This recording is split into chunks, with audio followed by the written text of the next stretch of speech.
Do you add running as part of your training program? And if you don't, are you kind of curious about it? Well, I'm going to share my thoughts on that subject coming right up.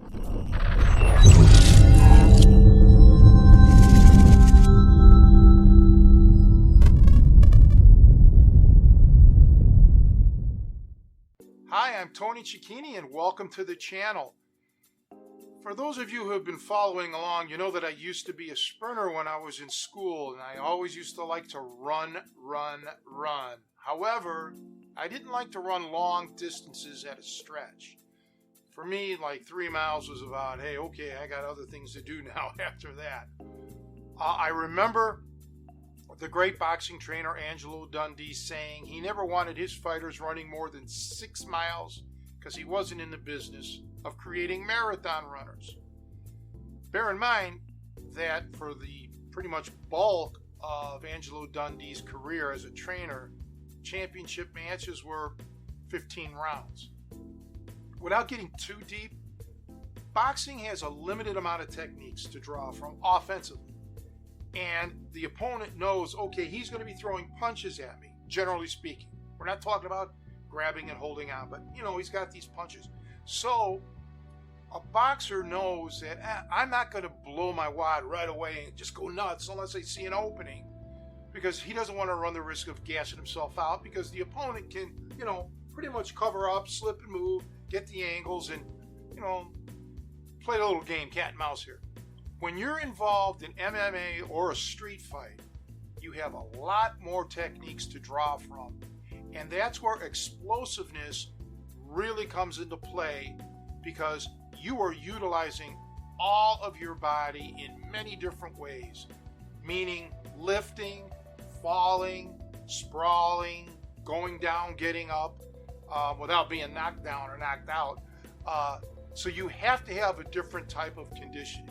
The approach I like to take is, instead of running 6 miles, I like to cut it in half and work 3 miles, but make it high intensity by utilizing intervals, sprint, jog mainly.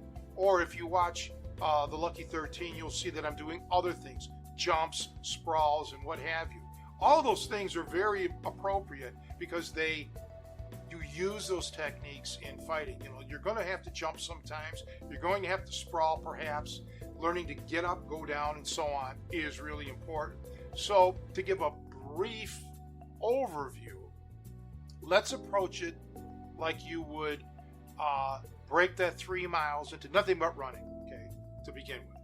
Let's cut it into sections of 100 meters each. And what I would like you to do is sprint 100 meters and then jog 100 meters and then continue on, okay? If it's too much for you, then break it down into bits that you can handle.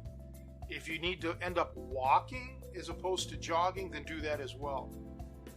When we used to run track, it was a 400-meter track, so we would sprint the straightaways and jog the curves too. There's another way of doing it. But you can throw in sprawls, push-ups, jumps, jumping jacks, anything to get your body used to explosiveness. That is the secret. I could take advantage of my fast twitch muscle fibers by opening up on you quickly, and you would be like, whoa, I wasn't expecting that. So that is such an important aspect of your training, to learn to develop your explosiveness. So I'll put in a plug again for my Lucky 13 and my circuit breaker. I'll put links down below for digital downloads of those products. But no matter what, start employing that, okay? Some sort of interval explosive training. And plyometrics is a big key.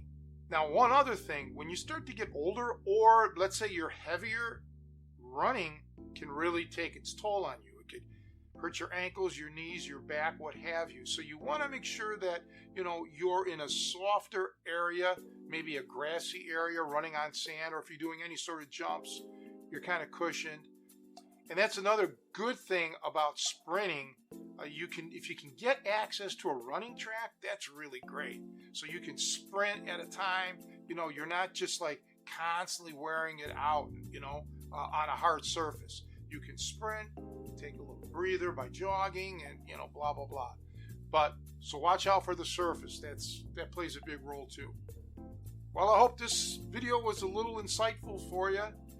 Once again, like I always say, please hit the like and subscribe button and ring that bell so you can get updates on any future videos that I'll be releasing. I can always be found at catchrussell.com. So once again, it was my pleasure to see you guys. Take care.